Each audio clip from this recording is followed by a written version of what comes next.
Assalamu alaikum wa rahmatullahi wa barakatuh, mes chers frères et sœurs. Comme nous l'avons vu la dernière fois, les versets d'ouverture de la sourate Al-Kahf louent Allah Azza wa Jal et établissent la prophétie, la nubuwwa et la risala du prophète sallallahu alayhi wa sallam. Aujourd'hui, nous allons explorer les versets 4 à 8, réfléchir à leur thème concernant le défi lancé à ceux qui tiennent des propos mensongers au sujet d'Allah Azza wa Jal, ainsi que la lutte du prophète sallallahu alayhi wa sallam dans sa prédication auprès des Quraysh. Allah Azza wa Jal dit dans le Coran: et pour avertir ceux qui disent Allah s'est attribué un enfant, ni eux ni leurs ancêtres n'en savent rien. Quelle monstrueuse parole que celle qui sort de leur bouche, ce qu'ils disent n'est que mensonge. Tu vas peut-être te consumer de chagrin parce qu'ils se détournent de toi et ne croient pas en ce discours.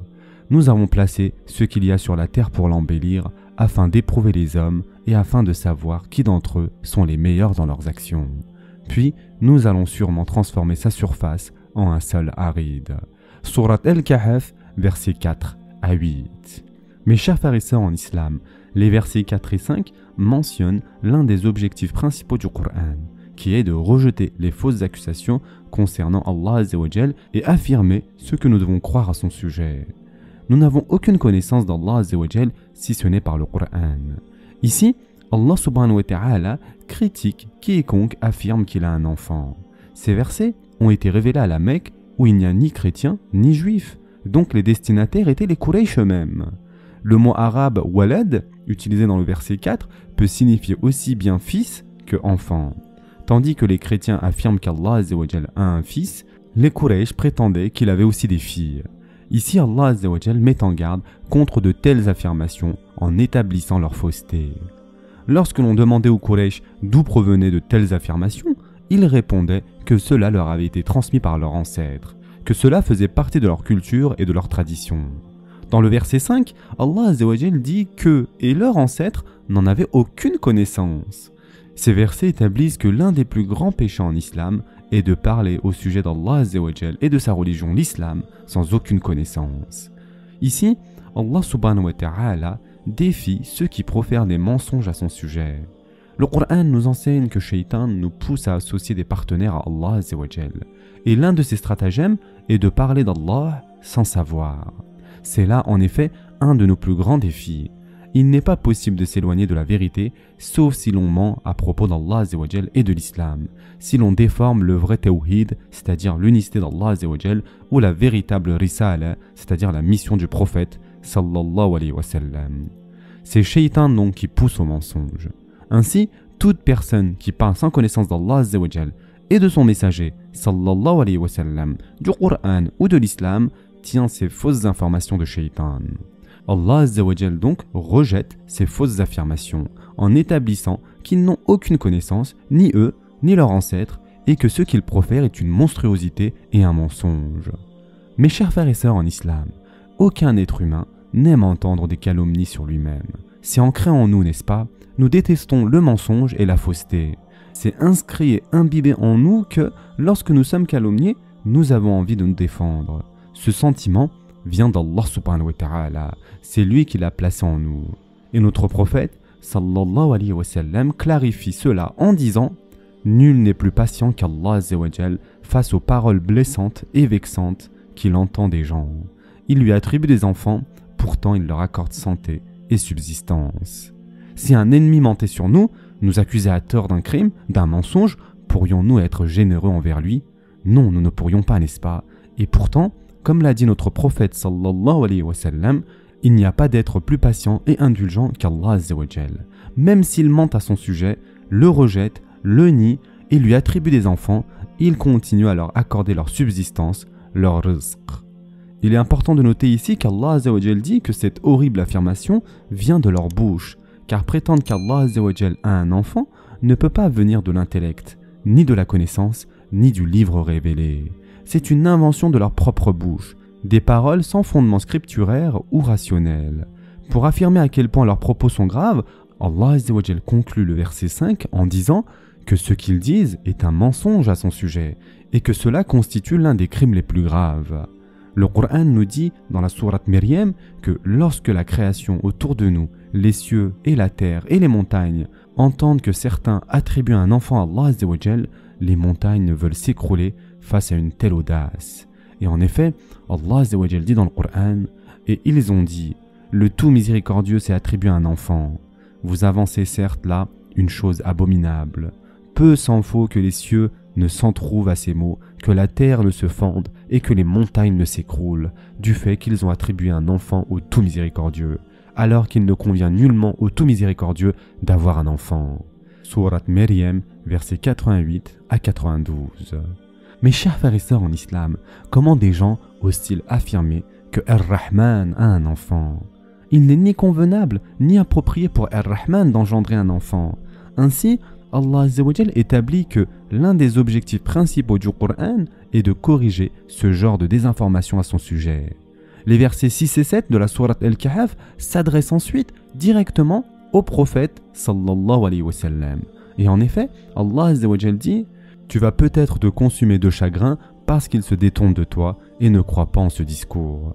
Nous avons placé ce qu'il y a sur la terre pour l'embellir afin d'éprouver les hommes et afin de savoir qui d'entre eux sont les meilleurs dans leurs actions. » Surat Al-Kahf, versets 6 et 7. Le mot bara'a est un mot profond qui n'a pas d'équivalent en français. Son sens littéral est mourir de tristesse ou être consumé par le chagrin. Ici, Allah Azza wa Jal dit au prophète sallallahu alayhi wa sallam que s'il continue sur cette voie de tristesse, il finira par se détruire lui-même. Mais d'où vient cette tristesse? Allah Azza wa Jal précise que c'est le chagrin qu'il ressent pour ceux qui ne croient pas au message que le prophète sallallahu alayhi wa sallam leur présente. Ce verset est profond car il nous enseigne plusieurs choses. L'éloquence du verset est telle qu'on a l'impression que le prophète sallallahu alayhi wa sallam suit les pas de ceux qui se détournent, qu'il les regarde s'éloigner, qu'il les suit du regard avec douleur et qu'il se sent accablé. Mais pourquoi est-il accablé le prophète sallallahu alayhi wa sallam? Parce qu'ils l'ont rejeté lui? Non, parce qu'ils ont rejeté Allah Azza wa Jal. Cela nous montre la sincérité du prophète sallallahu alayhi wa sallam.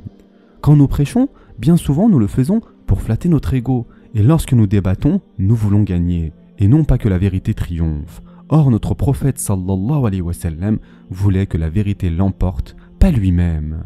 Le prophète sallallahu alayhi wa sallam est préoccupé parce qu'ils ne croient pas au Coran et qu'ils ont rejeté Allah Azza wa Jal, non pas parce qu'ils l'ont rejeté personnellement. Remarquez ici qu'Allah Azza wa Jal mentionne d'abord le prophète sallallahu alayhi wa sallam avant de parler des mécréants.